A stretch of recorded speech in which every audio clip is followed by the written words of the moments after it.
Chris, a survivor of childhood, adolescent and sexual abuse. As a male, that's perhaps somewhat rare to hear another male talk about sexual abuse, especially from one who identifies as having been a victim themselves. Well, that's me. Here is a warning though for the content on this personal testimony. It is not suitable for children. Also, some of this content may be triggering or upsetting for some, so take care of yourself, pause or stop if necessary. I want to share my testimony for a couple of reasons. One, so that you know someone like me is talking from a place of personal experience. And two, that if you are a male survivor, you are not alone. That's important to hear because it's the very earliest stages of my abuse awareness recovery, and I thought that I was also the only one, or at least I thought I was the only one who was affected the way I was.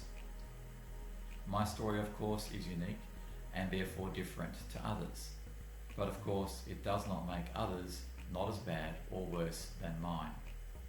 I don't intend on going into graphic detail because there is no need or specific purpose in a forum like this. I'm also a Christian, but this is not a preach or a sermon. I mention that because Jesus is a big part of my life, and I may reference my faith in this testimony, and that will be because of the impact God has had and does have in my life.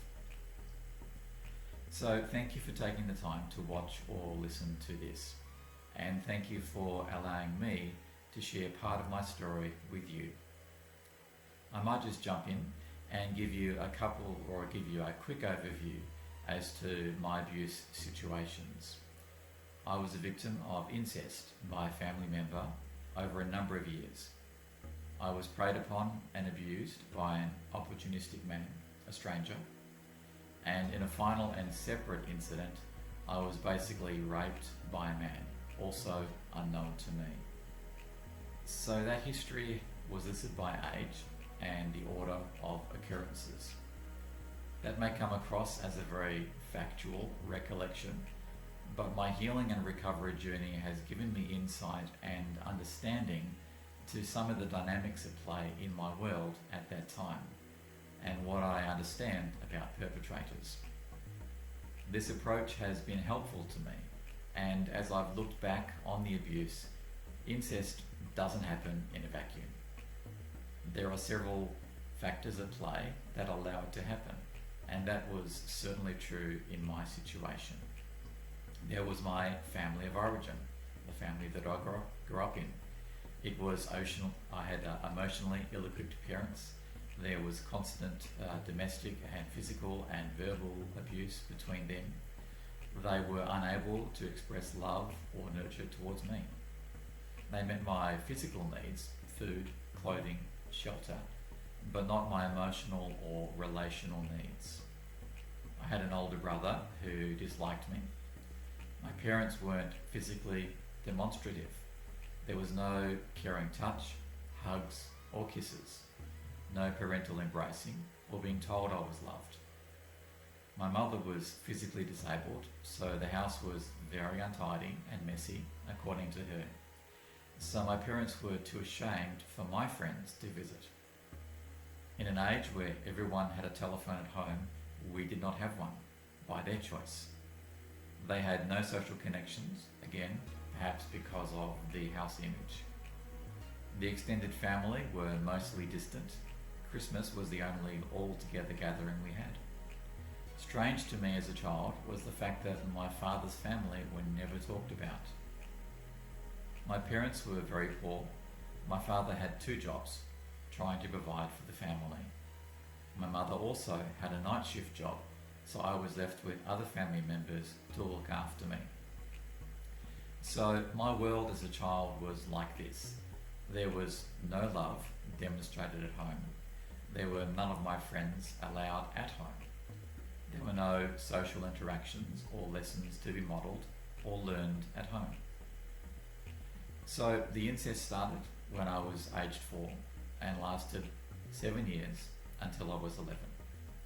There was one abuse instance that was discovered by my parents where the person offending and I were found guilty. Their way of trying to deal with this was the threat of physical violence if ever it happened again. Based on the dysfunctional family environment, it continued, but of course I never told. The twisted reality of my abuse was that there was perverted care and attention where there was none. Who wouldn't drink water in a desert? The abuse suddenly stopped, which was also confusing to me as a young boy. Why? This now represented further abandonment of the only human touch and connection I had. I was still struggling to make friends.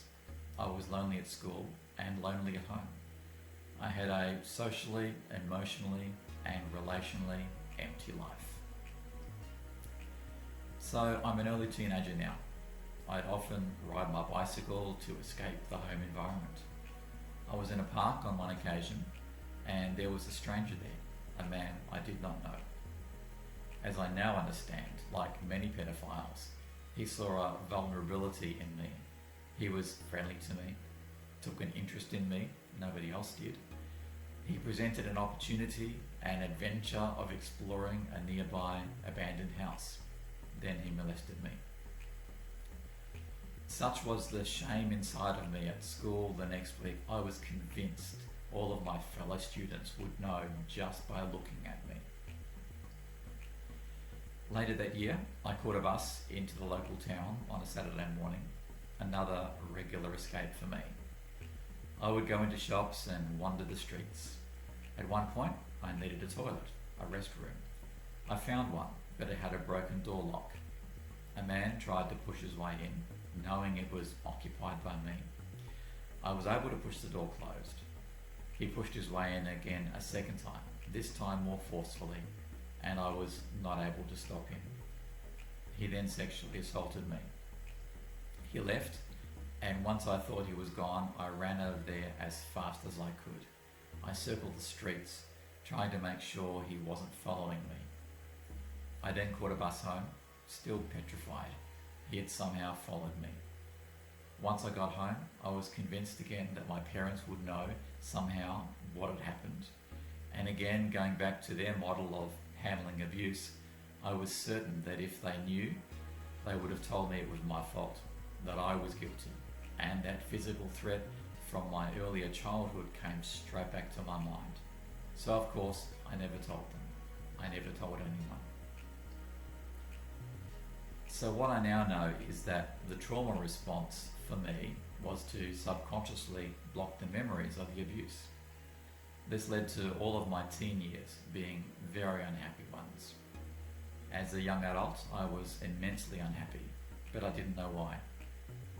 I hit a low point just after my 21st birthday party. I almost committed suicide. I wasn't a Christian at that point in my life, but I did feel that it was God that stopped me.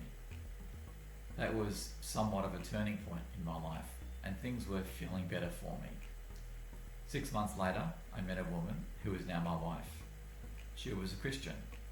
I wasn't, but after seeing what she had, how God was real to her, how she had a relationship with Jesus, I knew that that was what I should do also. So I became a Christian, gave my life to Jesus, and my whole life changed. But it's important to note my abusive past was still there, lurking, and bringing with it the hidden scars I was yet to address. I wanted and needed my wife to know everything about me before we got married, so I disclosed the factual abuse. I was still emotionally detached from the abuse on the inside, and it would take until several years later when I was working on a research project for online communities.